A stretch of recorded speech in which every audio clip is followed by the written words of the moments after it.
ठीक है ना। ये अवेयरनेस प्रोग्राम भी साथ साथ है, आप अवेयरनेस भी करें ना साथ साथ। अच्छा बसंत से आ रहे हैं? नहीं गाड़ी जो काम कराए मुझसे चेक करो। अच्छा चेक कर रहे हैं। अच्छा तो टर्न करें, हम टायर अच्छे से चेक कर लेते हैं गाड़ी। मैंने कहा अभी लाहौर से हैं।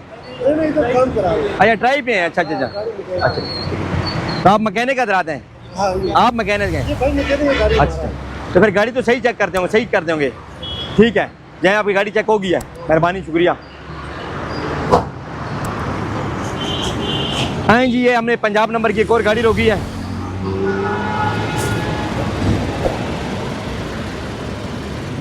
अस्सलाम वालेकुम जनाब, कैसे हैं? ठीक है सर, खैर खैरियत से हैं? ठीक है, बच जाएँ।